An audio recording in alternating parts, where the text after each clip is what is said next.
In the last 30 years, Nigeria has danced through dictatorships, democracy, and oil insanity. How can a country with such a rich culture have so much conflict? Our story begins in 1995, a time when dictator Sani Abacha ruled with an iron fist. One could not even speak his name without fear for his life. The oil industry was under his complete control and it flowed wherever he saw fit.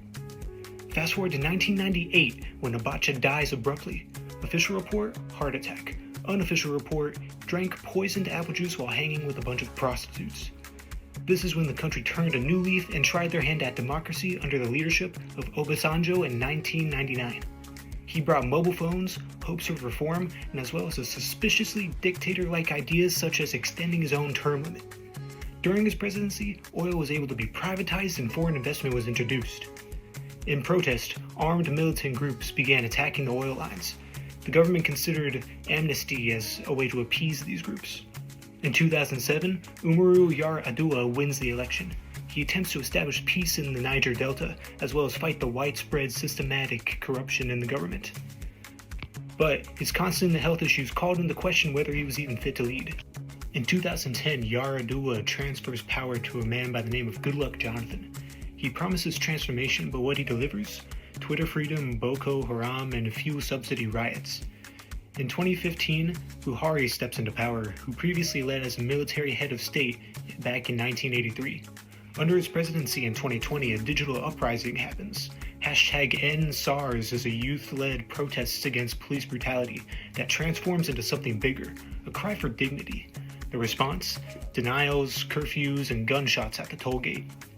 Finally, from 2023 to the present day, Bola Tinubu serves as president. He has introduced reforms that has completely overhauled the Nigerian economy. While this is great news, there is criticisms of him not ensuring the protection of human rights and rule of law. But hey, it is what it is. 30 years, 3 republics, and countless promises, and one unbreakable truth. Nigeria never stops moving, even if it's just running in circles. Okay, so Nigeria operates as a federal republic. This means the power is shared between the national government and the 36 states. The federal capital is Abuja. It uses a presidential system, which separates the power into 3 branches: the executive, the legislative, and the judiciary.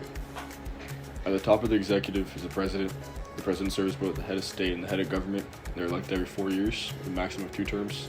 The president leads armed forces, appoints ministers and officials, and oversees national policies and administration. Supporting the president is the vice president and the Federal Executive Council, which includes ministers and various heads of states. For the legislative branch, Nigeria's legislature is known as the National Assembly and is bicameral, meaning it has 2 chambers. The Senate with 109 members and the House of Representatives with 360 members. The National Assembly passes laws, approves budgets, checks the power of the executive, and can even impeach the president if necessary. The structure is designed to provide a system of checks and balances. For the judicial branch, the judiciary interprets the law and ensures justice is applied fairly. It includes the Supreme Court, the highest court, the Court of Appeal, the various federal and state courts, and judges are expected to be independent, but in practice, the judiciary has faced criticism over corruption and political interference, because it's Nigeria. For the bureaucracy in Nigeria, it includes ministries, agencies, and public servants who carry out day-to-day activities in the government. While it's essential for running public services like education, transportation, and healthcare, the bureaucracy is often criticized as being inefficient, under-resourced, and vulnerable to corruption. Okay. And for coercive institutions, it includes the Nigerian police force, the military, and agencies like the EFCC, Economic and Financial Crimes Commission, and ICPC, Independent Corrupt Practices Commission. Their role is to maintain order and ensure national security, fight corruption. However, reports of police brutality, human rights abuse, and selective enforcement of law has weakened the public trust in the country. Rule of law versus rule by law. Nigeria claims to uphold the rule of law where all citizens, including those in power, are subject to the same legal standards. However, in reality, the country often practices rule by law, where legal tools are used to protect those in power rather than justice for all. Corruption remains a significant issue in Nigeria. According to the Transparency International Corruption Perception Index, Nigeria scored 25 out of 100 in 2023, ranking 145th out of 180 countries. This suggests a widespread belief that public institutions, from police to the courts to government agencies, are affected by bribery and abuse of power. Okay, so in summary from my part, Nigeria's government has a clear structure, executive, legislative, and judicial branches, supported by a bureaucracy and cohesive institutions. While the system is democratic in design, in practice it faces major challenges, especially corruption, weak accountability, and even enforcement of laws to select groups. Reform to strengthen transparency, promote independence in the judiciary, and improve public service delivery could help Nigeria fulfill its democratic potential. Nigeria operates as a vibrant multi-party democracy. Two major parties lead: the All Progressives Congress, APC, and the People's Democratic Party, PDP. Elections use a first past the post system. Interest groups such as labor unions and religious organizations are very active. Voter turnout varies due to distrust and fears of violence. In 2023, Bola Tinubu of the APC became president. Political agendas focus on economic growth, security, and anti-corruption. To conclude, Nigeria's democracy is dynamic, yet still faces challenges. Economically, Nigeria adopts a mixed system, combining free market principles with government intervention, especially in the oil sector. Recent liberalization efforts include reducing fuel subsidies and encouraging private investment. The country is a member of global trade organizations such as the African Continental Free Trade Area, AfCFTA, and the World Trade Organization, WTO. As of 2024, Nigeria's gross domestic product, GDP, stands at approximately $188.27 billion.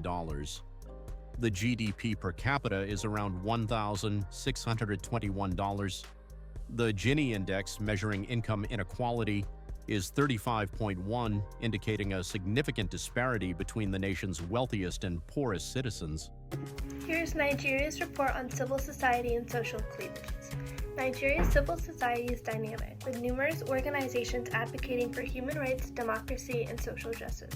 However, these groups often face significant obstacles. According to the Freedom House's 2024 report, NGOs and activists frequently encounter intimidation and physical harm, particularly in conflict-prone regions like the Northeast and the Niger Delta. Nigeria's social cleavages. Nigeria is almost evenly split between Muslims, which are mostly in the north, and Christians, which are mostly in the south. Religion plays a huge role in daily life politics and even Nigerian law. In some northern states, Sharia law is practiced, which can create fear and tension among Christian minorities. Religious violence has occurred in the past, often triggered by political events. The north and south of Nigeria are very different in terms of development. The south is richer, with more oil and business activity, while the north is poorer, with fewer schools and hospitals. This uneven development creates resentment. People from the north may feel left out, and people from the south may feel like they are giving more than they receive. Some Nigerians are extremely wealthy, especially those connected with politics or oil, but most people live in poverty. Young people are often struggling to find jobs even after finishing school. This wealth gap adds to social frustration and makes it hard for the country to move forward together. Nigeria's civil society remains active and engaged, despite facing significant challenges. Social divisions persist, affecting various groups' rights and opportunities. Two young men in the area have been going around posing as spirits to scam locals. These notorious fraudsters stole the ATM card of an innocent woman and proceeded to call her later that night, claiming to be spirits, and that they would bless her by sending $650 to her account if she gave them her ATM card PIN. The local woman grew suspicious and called authorities, leading to the suspect's arrests after further investigation. I mean, how did they think this would actually work?